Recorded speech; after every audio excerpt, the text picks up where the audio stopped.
তাহলে নদী গর্ভে যত রকমের মাখলুকাত আছে সকল মাখলুকাত আপনার জন্য মাগফিরাতের দোয়া করবে। সুবহানাল্লাহ। কিসের দোয়া করবে? মাগফিরাতের দোয়া করবে। কারণ আপনি নিজেও নেক কাজ করছেন আর নেক কাজের জন্য দাওয়াত করছেন। এটা আল্লাহ এরকম পছন্দ করছেন যে আল্লাহ নিজে তো দয়া করি, আল্লাহর মাখলুকাত পর্যন্ত আপনার জন্য আল্লাহর কাছে মাগফিরাত কামনা করে। কোন সুবহানাল্লাহ। তাহলে নিজেও সৎ কাজ করতে হবে এবং সৎ কাজের আদেশও দিতে হবে। আল্লাহ পাক রব্বুল আলামিন আমাদের সবাইকে সৎ কাজ করার তৌফিক দান করুক এবং অসৎ কাজ থেকে আল্লাহ আমাদের সবাইকে ফিরিয়ে রাখুক। সবাই বলি আল্লাহুম্মা আমিন। যদি তোমরা সৎ কাজ না করো এবং সৎ কাজের আদেশ না দাও, তাহলে তোমাদের মধ্যে আল্লাহ পাক রব্বুল আলামিন অত্যাচারী বাদশা সৃষ্টি করবে। অত্যাচারী বাদশা সৃষ্টি করবে। আর এই অত্যাচারী বাদশার অত্যাচার হইতে ছোট বড় যুব বৃদ্ধ কেহই রেহাই পাবে না। কারণ রাজা যদি অত্যাচারক হয়, প্রজারা কি ভালো মানুষ হইব নাকি? ভালো মানুষ হইব? এই জন্য রাসূল বলছেন তোমরা সৎ কাজ করো এবং সৎ কাজের আদেশ করো। তাহা যদি তোমরা না করো তাহলে তোমাদের মাঝে অত্যাচারী বাদশা আল্লাহ সৃষ্টি করবে। এই অত্যাচারী বাদশার অত্যাচার হইতে ছোট বড় কেহই তোমরা রেহাই পাইবে না। এমনকি তোমাদের মাঝে যারা ভালো লোক তারাও দোয়া মাগফিরাত আল্লাহর কাছে কামনা করবে, মুনাজাত করবে, কান্নাকাটি করবে, তাদের দোয়া আল্লাহ কবুল করবে না। তার কারণ তুমি সৎ কাজ থেকে আল্লাহর রহমত থেকে বঞ্চিত হয়ে গেছো, যার কারণে আল্লাহ রাগ হয়ে গেছে। আল্লাহ পাক আমাদের সবাইকে বেশি বেশি নেক আমল করার তৌফিক দান করুন। সবাই বলি আল্লাহুম্মা আমিন। ক্বালা নবী সাল্লাল্লাহু আলাইহি ওয়াসাল্লাম, রাসূল বলিয়াছেন তোমাদের মধ্যে কেহ যদি অন্যায় কাজ করে, মান রাআ মিনকুম মুনকারান ফালিয়ুগাইয়িরহু বিয়াদিহি, কয় তোমাদের মাঝে যদি কেহ খারাপ কাজ করে তাহলে ওই খারাপ কাজ করিন না রে, তুমি নিজে হাত দিয়া বাধা দিয়ে দাও যে এই কাজটা খারাপ, তুমি কইরো না। যদি কেহ খারাপ কাজ করে আর আপনি যদি খারাপ কাজ দেখেন তাহলে তাহলে কি করা? হাত দিয়া বাধা দেওয়া যে তুমি এই কাজটা কইরো না। এখন আমাদেরটা হইল উল্টা, কেহ যদি খারাপ কাজ করে হেতারে আরো পুশিং দিয়া বেশি করে খারাপ কাজ করানোর জন্য চেষ্টা করে। এই লোকটা খারাপ কাজ করার জন্য উদ্দেশ্য না, কিন্তু পিছনে এরকম মানুষ লাগা আছে যে তুই ওই কাজটা কর, অর্থাৎ তুই হেন যাইয়া তুই বিপদ পর, আর আমি দূরাই থেকে হাতে তালি মারুম আর মারহাবা কম আর বিচার করুম। এমন কিছু সালিশও আছে যে পুশিং দিয়া যদি লাগিয়ে দিতে পারি তাইলে আমি তামও চাইতে পারি, আমার রিজিকের ব্যবস্থা হয়। কারণ আমার নিলে তো কিছু খাবার লাগবে, কিছু দেওয়া লাগে। আছে না এরকম সালিশ? আছে। সালিশের মধ্যে এরকম আছে যে তারা তারা লাগবো, আমি বিচারক, আমি বিচার করুম, আমি খানা খামু, আমি টাকা খামু, তারা লাগবে। এদের উপরে আল্লাহর রহমত তো দূরের কথাই, এদের এই ব্রেনটের বিচার আল্লাহ পাক রব্বুল আলামিন হাসরের ময়দানে করবে যে তোমারে যে আমি এত বড় মস্তিষ্ক দান করছি, ব্রেন দান করছি, তোমারে যে সালিশ বানাইছি, জ্ঞানী বানাইছি, তোমার ব্রেনটা তুমি কোন কাজে ব্যয় করছো? তখন আল্লাহর কাছে অবশ্যই জবাবদাহি করতে হবে। এরপরে যদি তুমি হাত দিয়া বাধা দেও, যদি না পারো তাহলে মুখে বলো যে তুমি এই কাজটা করিও না। আগে হাত দিয়া দইরা বাধা দিবেন, এরপরে দেখেন হাত দিয়া ধরা আপনার দ্বারা সম্ভব না, এরপরে মুখে বলবেন ভাই এই কাজটা করা সঠিক না। তাও যদি না মানে তাহলে আপনি কি করবেন? মনে মনে তাকে ঘৃণা করবেন মনে মনে তারে কি করন, ঘৃণা করবেন। তো সৎ কাজ করতে হবে, অসৎ কাজের বাধা দিতেই হবে। হাত দিয়া বাধা দিবেন, নাই তো মুখে নিষেধ করবেন, আর না হয় মনে মনে তাকে কি করুন, ঘৃণা করবেন। তবে ভালোবাসা যাবে না, তাদেরকে ভালোবাসা যাবে না। ওয়ানহু আলাইহি সালাতু ওয়াসাল্লাম মান দাআ ইলা হুদান কানা লাহুল আজরি মিসলু উজুরি মিন তাবিআহু। হুজুর পাক সাল্লাল্লাহু আলাইহি ওয়াসাল্লাম বলেন, সৎ পথের দিকে যে আহ্বানকারী, যেমন একটা লোক নামাজ পড়ে না, আপনি তাকে নামাজের দাওয়াত দিছেন, রোজা রাখে না, রোজার দাওয়াত দিছেন। একটা লোক অহর মিথ্যা কথা বলে, আপনি তাকে নসিহত করছেন। একটা লোক ঘুষ খাইছে, আপনি তাকে নসিহত করছেন। একটা লোক সুদ খাইছে, তারে কি করছেন, আপনি নসিহত করছেন। একটা লোক রোজাটা ভাঙ্গা লাইতে আছে, কিন্তু আপনার একটা নসিহতের কারণে সে রোজাটা থাইকা গেল, আপনার নসিহতের কারণে। এমনিভাবে যে নাকি নসিহত করে, এই বেটায় ভালো কাজ কইরা যত সওয়াব অর্জন করবে, আপনি নসিহত করলেন, আপনার আমল নামায় ওই লোকের নেক বরাবর সওয়াব আল্লাহ আপনাকে দান করবে।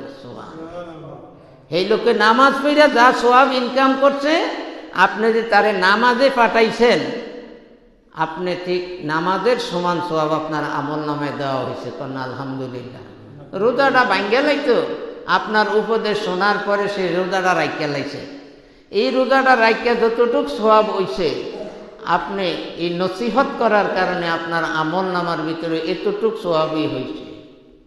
একটা লোক খারাপ কাজ করতেছে, আপনি নসিহত করলেন, নেক কাজ করলো, নেক কাজ করার পরে সে নেক কাজ করে যতটুক সওয়াবের অধিকারী হয়েছে, আপনি উপদেশ দিয়া এতটুক সওয়াবের অধিকারী হয়েছে। পক্ষান্তরে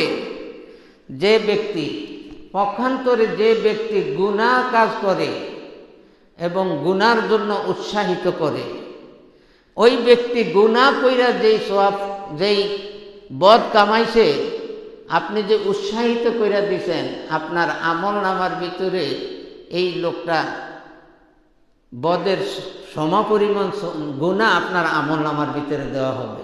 আপনি উৎসাহ দিচ্ছেন যে ওই গড্ডার ভিতরে চুরি করলে গুণ হইব না সওয়াব হইব, ডাকাতি করলে সওয়াব হইব না গুণ হইব, মিথ্যা কথা সওয়াব হইব না গুণ হইব। এই যে মিথ্যার উপদেশ দিছেন, সে মিথ্যা কাজগুলি করছে, চুরি করছে, ডাকাতি করছে, সুদ খাইছে, ঘুষ খাইছে, মিথ্যা কথা বলছে, আপনি উৎসাহিত কইরা দিছেন। চুরি কইরা যেদূর গুনার অধিকারী হয়েছে, আপনি উৎসাহিত কইরা দেওয়ার কারণে আপনার আমল নামের ভিতরে ঠিক এদূর গুণই হয়েছে। ভাগে আপনি একটুও কম পাইবেন না। আপনার উৎসাহিতের কারণে একটা মানুষের মাথার ভিতরে ভিটা দিছে, একটা মানুষ মাইরও লাইছে, একটা মানুষের কঠিন বিপদের ভিতরে পালাইছে, আপনি উৎসাহিত দেওয়ার কারণে।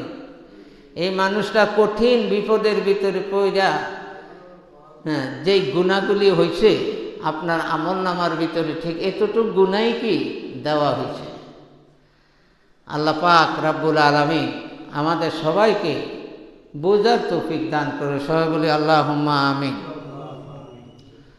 কারণ সৎ কাজ করতেই হবে, এবং অসৎ কাজের জন্য বাধা দিতেই হবে। এটা ইমানি দায়িত্ব, এটা ইমানি কর্তব্য। আমাদের সকলের কর্তব্য পালন করে চলার তৌফিক দান করে। সবাই বলে আল্লাহুম্মা আমিন। ইমানদারি দাবি কইরা বইয়া থাকলে সত্য না। এরপরে লেখছে 3 নম্বরে, আপনি আপনার ঘরের একজন রক্ষক। যেমন বাংলাদেশের প্রধানমন্ত্রী এই দেশের একজন রক্ষক কিনা। এই দেশটা কিভাবে চালাইলে মুসলমান শান্তি পাবে, কিভাবে চালাইলে মুসলমানের আয় রোজগারকে লক্ষ্য করে খাদ্যদ্রব্যের দর নিয়ন্ত্রণে যদি রাখে, মানুষ যদি আপনাকে ভালো বলে, আর যদি মনে করেন এই দেশের ভিতরে যদি সরকার অত্যাচার করে, ভালো কাজ করলে কি ভালো করছে না খারাপ করছে, দেশের মানুষ কি কষ্ট পাইছে নাকি দুঃখ পাইছে নাকি তারা মজা পাইছে, এটার জন্য আল্লাহর কাছে জবাবদাহি করতে হবে যে তোমার দেশ তুমি কিভাবে চালাইছ, দেশের মানুষ কি কষ্ট পাইছে নাকি শান্তি পাইছে, এটার জন্য জবাব দিতে হবে আল্লাহর কাছে। এরপরে প্রধানমন্ত্রীর পরে আইয়ে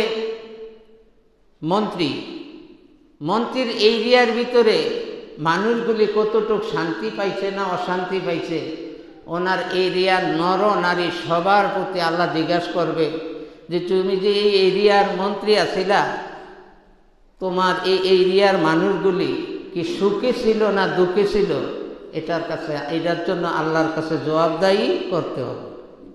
আজকের হাদিস 3 নম্বরে আইয়ে মনে করেন এমপির কাছে, এমপিরেও তাকে জিজ্ঞাসা করবে যে তুমি যেতটুক জায়গার এমপি ছিলা, এই মানুষগুলি কি সুখে আসিল না দুঃখে আসিল, তাদের কাছে কি তুমি সুবিচার করছ না কুবিচার করছ, এটার জন্য এমপি সাহেবকে জিজ্ঞাসা করা হবে।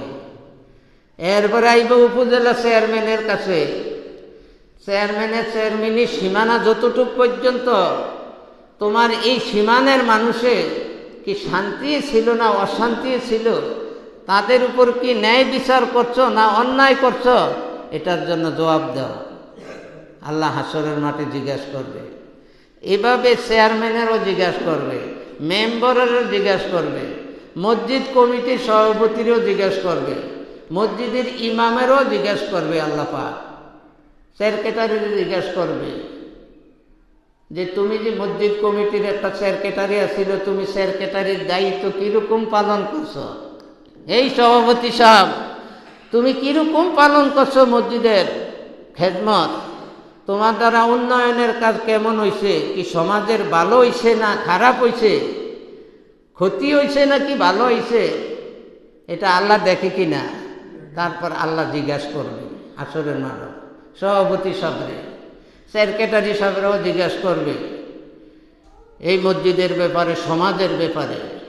এরপরে কেশিয়ার সাহেবকেও জিজ্ঞাসা করবে, ইমাম সাহেব হুজুরও জিজ্ঞাসা করবে, এমনকি আপনার ঘরের রক্ষক আপনাকেও জিজ্ঞাসা করবে যে আপনার ফ্যামিলির মধ্যে এই 10 জন মানুষ ছিল, তাদের উপর কিরকম সুবিচার আপনি করছেন। এভাবে স্বামীকে জিজ্ঞাসা করা হবে। প্রত্যেকের ঘরের রক্ষক কিন্তু মহাজন, এই মহাজনকে জিজ্ঞাসা করবে মেয়ের ব্যাপারে কিরকম সুবিচার করছ, ছেলের ব্যাপারে কিরকম সুবিচার করছ, তোমার স্ত্রীর উপরে কিরকম সুবিচার করছ, তোমার ছোট্ট মেয়েটার উপরে কিরকম সুবিচার করছ, এরকম জিজ্ঞাসা করা হবে ঘরের রক্ষককে। এই সমস্ত জবাবগুলি দিয়া জান্নাতের দিকে পাও বাড়াইতে হবে, আর নাই তো পাও জাগার ভিতরেই থাকবে আসামের মতো।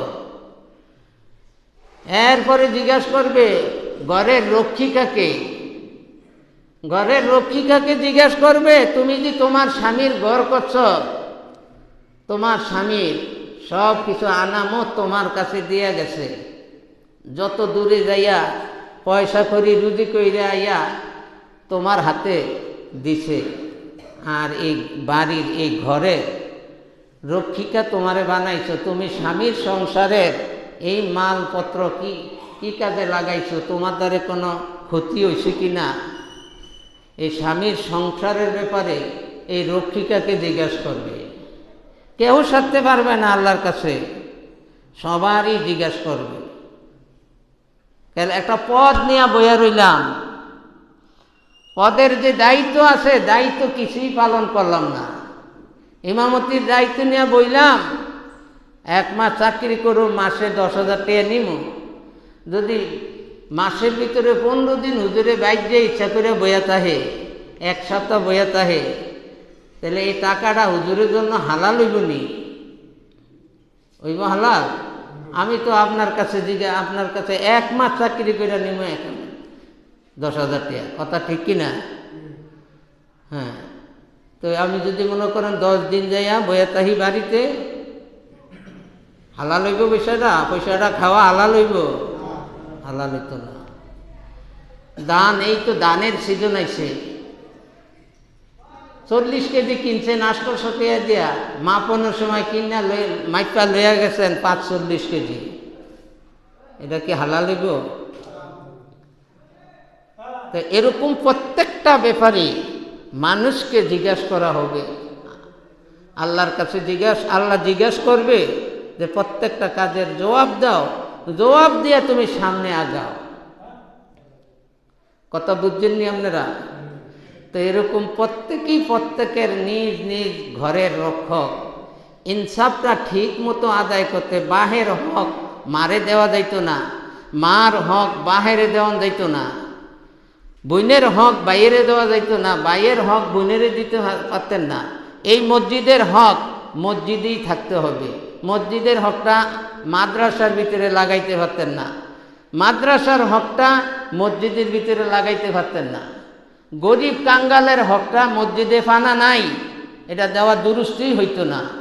শবে বরাতের টাকা উঠিয়া মসজিদে লাগিয়ে লাইবেন, দুরুস্ত হবে না। এটা ইমাম হক, এটা মুসল্লিরা হক, তাবারকের হকে মুসল্লিরা, এরা হাদিয়ার হকে মুসল্লিরা। রমজান মাসের ভিতরে 50,000 টাকা উঠিয়া ইমাম সাহেব হুজুরের 40,000 টাকা দিয়ে 10,000 টাকা রাখিয়া দিছেন। কয় কি এরে রাখছেন? কয় মসজিদে লাগানো। নাউজুবিল্লাহ কর, আবার কর। এই ইমাম সাহেবের হক কি মসজিদে পানা? মসজিদে পানা না। চামড়া টেয়া এতিমেরে না দিয়া, চামড়া টেয়া পাওনা এতিমে, মসজিদ কমিটি 20,000 টাকা চামড়া বেচা কয় মসজিদে লাগিয়ে দেব, এটিমে গো টেহার অভাব না, এটা মসজিদের কাজ করো। এরকম আসেনি? গাটলার কাজ করো আর না মাদ্রাসার ভিতরে লাগিয়ে দেব, একটুও স্বভাবিত না, আরো গুনাহ হবে। কারণ এটা আল্লাহর আদেশকে আপনি অমান্য করলেন। আর হাকিম যদি আপনার উপরে বেজার হইয়া যায়, তাহলে জাহান্নামের আসামি ছাড়া আপনার আর কোনো গতি নাই। প্রত্যেকটা ভাঁজ আল্লাহ শিখিয়ে দিছে, কোরআন হাদিসের ভিতরে সব কিছু শিখিয়ে দিছে আপনারে। আপনি উল্টা করবেন আর হাকিম বেজার হইয়া যাইব। আর হাকিম যদি বেজার হইয়া যায়, আপনি জাহান্নামের আসামি ছাড়া আর কিছুই নয়। আল্লাহ পাক রব্বুল আলামিন আমাদের সকলের উপর সুবিচার করার তৌফিক দান করে। সবাই বলে আল্লাহুম্মা আমিন। ওয়া আখিরি দেওয়ানা আনিল হামদুলিল্লাহি রাব্বিল আলামিন। আসসালামু আলাইকুম।